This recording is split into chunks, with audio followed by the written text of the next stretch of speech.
Avis vascular centre మన దేశంలోనే the best varicose vein hospital.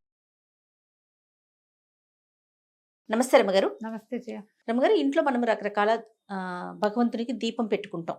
ఉదయం పెట్టుకుంటాం, సాయంత్రం పెట్టుకుంటాం. 3 ఒత్తులని, 1 ఒత్తని, ఇట్లా కామాక్షి దీపం అని పెట్టుకుంటాం కదా. అఖండ దీపం అనేది ఎప్పుడు పెట్టుకోవాలి? ఏదైనా దీక్షలో ఉన్నప్పుడు అఖండ దీపాలు పెడతారు జయ. ఆహా. మామూలు రోజువారీ దీపం వేరు. ఉమ్, ఒక్కొక్కళ్ళకి ఉంటుంది పొద్దు నుంచి తెల్లవారి పొద్దుదాకా దీపం ఉండాలి అని, రాత్రి తెల్లవార్లు దీపం వెలగాలని. మామూలు దీపారాధనే కొంచెం ఎక్కువ నూనె పోసి సన్నగా వెలుగు పెట్టి పొద్దునుంచి సాయంత్రం దాకా వెలిగేలాగా పెట్టుకుంటారు కొంతమంది. ఉహుం, ఈ అఖండ దీపం అంటే సాధారణ దీపారాధన కాకుండా అఖండానికి ఒక ప్రత్యేకమైన పద్ధతి.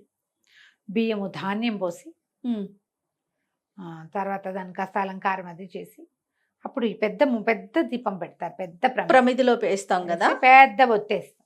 ఒకటే ఒత్తి వేస్తాం కదా. ఒకటే ఒత్తి అవి రెండు ఒత్తులు లేదా 3 ఒత్తులు పేని ఒక స్వరూపంగా ఒక జ్యోతి. అఖండం అంటే ఒక్క జ్యోతి. ఉమ్, ఈ అఖండ దీపారాధన ఇప్పుడు 9 రోజుల దీక్ష, 5 రోజుల దీక్ష అలా ఉన్నప్పుడు పెడతారు. ఉహుం, అయితే ఈ అఖండ దీపానికి చిన్న నియమం ఉంటుంది. అదేంటంటే కొడి కడుతుంది. ఆ కొడి తీసి మలిపి మళ్ళీ కొంచెం జ్యోతిని ప్రజ్వలనం చేయాలి. ఉహుం, ఎక్కడ పడితే అక్కడ బాత్రూములకి వెళ్ళొచ్చి బయటికి వెళ్ళొచ్చి దీపారాధన దాన్ని ముట్టుకోకూడదు. ఉమ్, మడిగా చేయాలని మా ఇళ్లలో పద్ధతి అయితే మడిగా చేయాలని. ఒక వెంకటేశ్వర దీపారాధన చేసినప్పుడు ఏదైనా దేవాలయం మన సత్యనారాయణ వ్రతము, గృహప్రవేశము, వివాహాది శుభకార్యాలు అప్పుడు చేస్తే ఇది మన ఇది చేస్తాం కదా, మన చలివిడి దీపారాధన చేస్తాం. పెద్ద చలివిడి ఎక్కువ గుంత చేసి అందులో పెట్టి పెడతారు. ఎప్పటిదాకా వెలిగితే అప్పటిదాకా దాన్ని అట్లా పూర్తిగా వెలగనిస్తారు.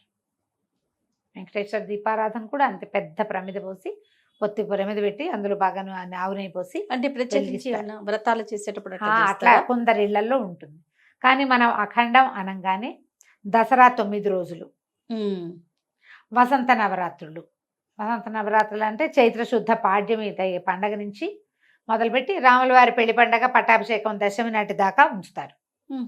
ఇవి మనం సాధారణంగా ఇళ్లలో కంటే దేవాలయాల్లో చూస్తాం. ఇంట్లో ఇలా దీక్షగా ఉంచుకునే వాళ్ళు దీన్ని పెట్టుకోవచ్చు. ఇప్పుడు ఏదైనా నిన్ను బెదిరించడం ఎంతసేపు? అంతే కదా రమ్మగారు. ఒక్క మాట చెప్పు. ఇప్పుడు నా వీక్నెస్ ఏదో తెలిసిందంటే వెంటనే బెదిరించవచ్చు. బెదిరించడం చాలా సులువు. బెదురుకి లోనైన వాళ్ళు ఏమైపోతారు అనేది వాళ్ళ ఫేట్. అంతే అంతే. ఒక్కొక్కళ్ళు పిచ్చ టెన్షన్ పడిపోతారు. అవును. ఈ అఖండం ఆరకూడదు చెప్పాము, అది మలకూడదు, ఉంచాలి.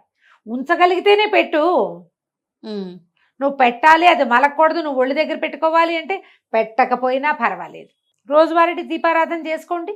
ఇంట్లో 4 పెద్దవాళ్ళు ఉండి, నీకు వెన్నుదన్ను ఉండి, ఇంట్లో పని చేసుకునేందుకు అవకాశం ఉండి, నువ్వు బయటికి వెళ్తే నీ ఇల్లు దీపాన్ని కనిపెట్టుకుని ఉంటే ఎందుకు, ఇంట్లో పెద్ద దిక్కుంటే అప్పుడు నువ్వు అఖండం పెట్టుకోవాలి. ఏ అవకాశం నువ్వే అసలు ఇంట్లో నుంచి బయటకు వెళ్ళవు, నీకే పరమశ్రద్ధ, నీకు అదేదో నువ్వేమిటో చాలా చేయగలవు పాపం నువ్వు. అలాంటప్పుడు పెట్టుకో. నీకు భయం ఉంటే చేయకూడదు ఇలాంటివి. అమ్మో నెత్తడిస్తుందని. నెత్తడించడం కాదు, చటుక్కున కరెంటు పోయిందనుకో ఒక్కసారి ఏమవుతుంది మన పరిస్థితి? అంధకార బంధనం అయిపోదు. దీపం వెలిగినా అంతేనమ్మా. భయపెడితే ఎట్లా? అసలు చేయటం మానేస్తారు కాదు మరి. అంతే కదా. నేను ఎప్పుడు నాకు ఒకటే సిద్ధాంతం ఉంటుంది జయ.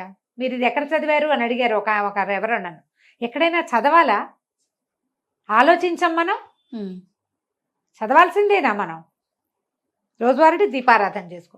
అదేంటండి 10 రోజులకు అఖండం పెట్టాలి మీరు చెప్పలేదు, పెట్టకపోయినా పర్వాలేదు అని అలా ఎలా చెప్తారు మీరు? పెట్టాలి. అసలు 10 రోజులు చేయక్కర్లేదు.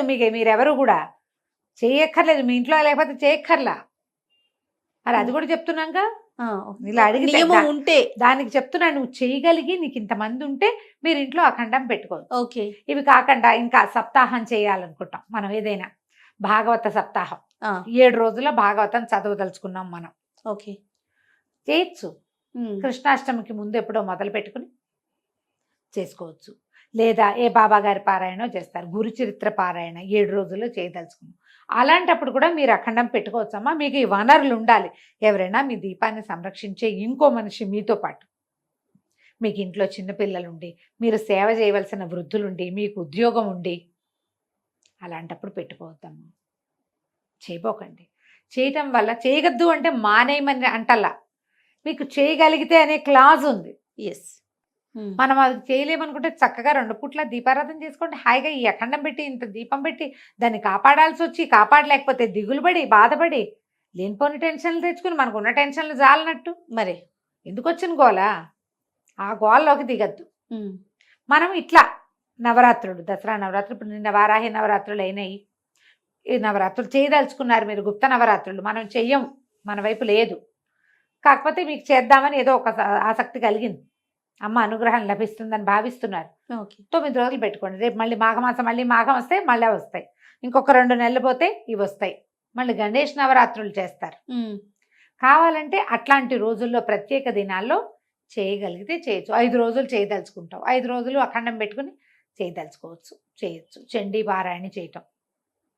చండీ పారాయణ తెలిసిందే, మనం ఎప్పుడైనా చెప్పామా? మనం దుర్గా సప్తశతి చండీ పారాయణం చేస్తారు. 700 శ్లోకాలు మొత్తం చేసుకోవచ్చు.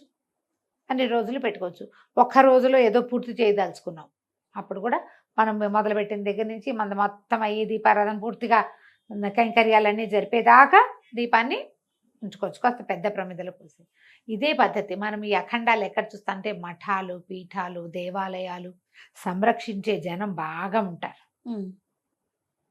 అప్పుడు పెడితే దీపం వెలుగుతూ ఉంటుంది. అట్లా అంటే మనం మధ్యలో కాస్త అటు ఇటు వెళ్ళినా కూడా సేవ నడుస్తూ ఉందన్న గుర్తు.